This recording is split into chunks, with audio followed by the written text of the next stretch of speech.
A hipocloridria é a baixa produção de ácido clorídrico lá no nosso estômago. E é muito comum que essa condição esteja associada, por exemplo, com algumas doenças. Eu vou citar algumas delas aqui: o hipotireoidismo, a depressão, a ansiedade, a fibromialgia, psoríase, dermatite atópica, urticária, gastrite. Como é que a gente faz para saber se a gente está com hipocloridria? E assim, é muito comum a gente confundir a hipocloridria com a hipercloridria porque os sintomas são parecidos. Inclusive, a gastrite, ela pode aparecer tanto em caso de hipercloridria quanto em caso de hipocloridria.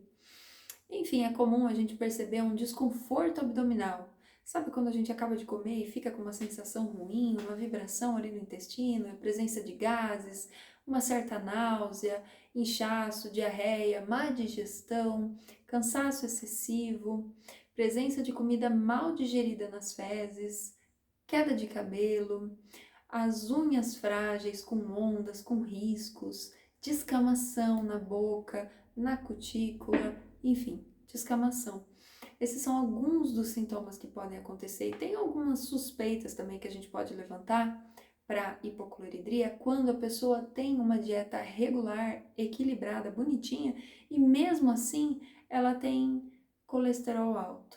Mesmo assim, ela tem B12 baixa, mesmo assim, ela tem ferritina baixa. E quando eu estou falando baixa, eu não estou dizendo que está abaixo do valor de referência, porque o valor de referência é só uma média, mas o nível ideal de B12 de ferritina não é exatamente quando a gente está simplesmente dentro do valor de referência, mas quando justamente a gente está num ponto ideal. Por isso que a gente precisa de um bom acompanhamento de um médico, nutricionista, para saber quais são as formas da gente fazer o tratamento para identificar de fato se a gente está mesmo com hipocloridria.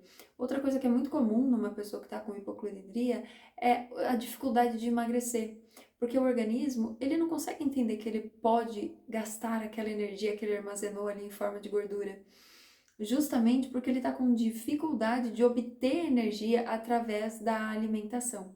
Então, quando a gente corrige a hipocloridria, é comum que a pessoa consiga emagrecer. Inclusive, dá vontade de ficar beliscando entre as refeições, justamente porque o organismo continua com aquela vontadezinha de comer alguma coisa, porque ele não conseguiu aproveitar muito bem a comida que ele acabou de engolir.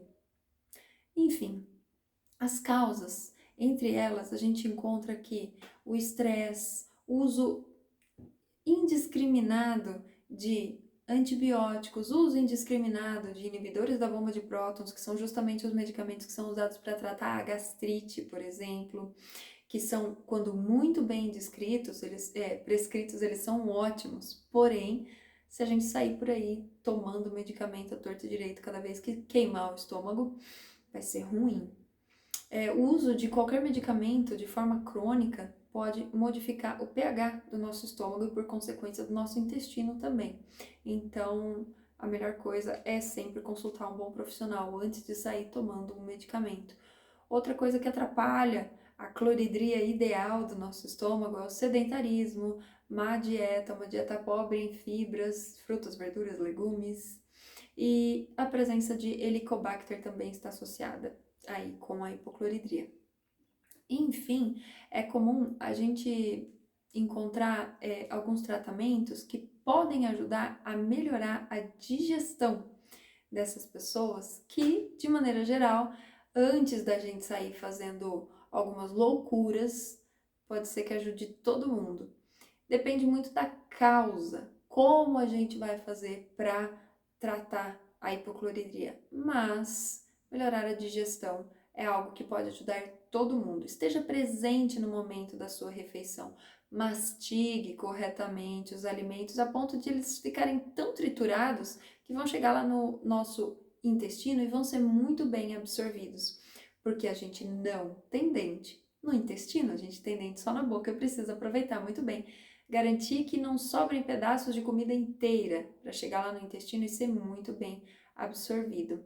A gente precisa comer devagar, fazer ajustes na dieta, sabe? Quando a gente percebe que um alimento ali não faz bem pra gente, então a gente retira aquele alimento, a gente reduz o consumo daquele alimento, ou quando a gente for consumir, a gente presta mais atenção ainda na mastigação, para facilitar. A gente precisa reaprender a mastigar, introduzir um consumo de fibras ao longo do dia todo, não só depois do almoço, mas no café da manhã, depois do almoço, depois da janta. A gente precisa porcionar muito bem as nossas refeições, porque quando a gente não tem a quantidade correta de ácido clorídrico, é ruim a nossa digestão quando a gente coloca muito alimento ali dentro para ser digerido de uma vez só, causa um sofrimento, assim, fica, sabe, quando a gente come demais. Então, isso não é bom para o caso de suspeita de hipocloridria. A gente fazendo alguns ajustes no sono, por exemplo, a gente equilibra alguns hormônios que são essenciais para a melhora da nossa digestão. O sono, atividade física, reduzir o nível de estresse, inserir fibras, frutas, verduras e legumes, selecionar melhor a nossa dieta, tomar água ao longo do dia corretamente, a quantidade correta de água que a gente precisa, não tomar água no meio da refeição só para empurrar a comida goela abaixo. Esse é um péssimo hábito. Quando a gente sente a necessidade de tomar água no meio da refeição, normalmente a gente está mastigando mal. Daí por isso a gente precisa da água para fazer aquilo descer melhor. Enfim, não estou dizendo que é certo ou que é errado, mas que a gente não precisa tomar líquido no meio das refeições. Precisa, assim, aprender a mastigar direito, porque a própria saliva que é liberada enquanto a gente está mastigando faz parte da nossa digestão. Reduzir o nível de estresse também é muito importante para a gente melhorar a nossa digestão. Quando a gente consegue perceber o meio como não sendo um meio tão hostil assim, é muito importante. Porque quanto mais hostil o meio for, menos a gente vai se preocupar com coisas como a nossa digestão, a gente vai tentar sobreviver. E se o seu organismo estiver só tentando sobreviver o tempo inteiro, a digestão vai ficar ruim.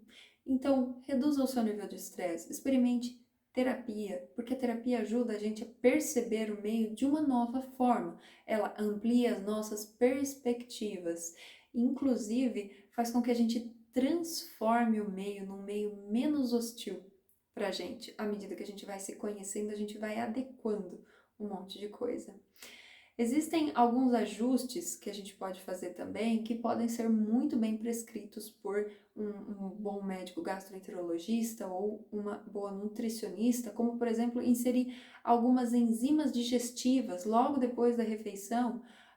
Um pool de enzimas pode ajudar também o uso do ácido, que é chamado betaína, pode ajudar também o consumo de frutas logo depois da refeição, bem como o vinagre de maçã. Mas não saia por aí se suplementando. Tem uma série de outras coisas que a gente pode fazer antes de partir para o suplemento, mas sempre com bom acompanhamento de um nutricionista.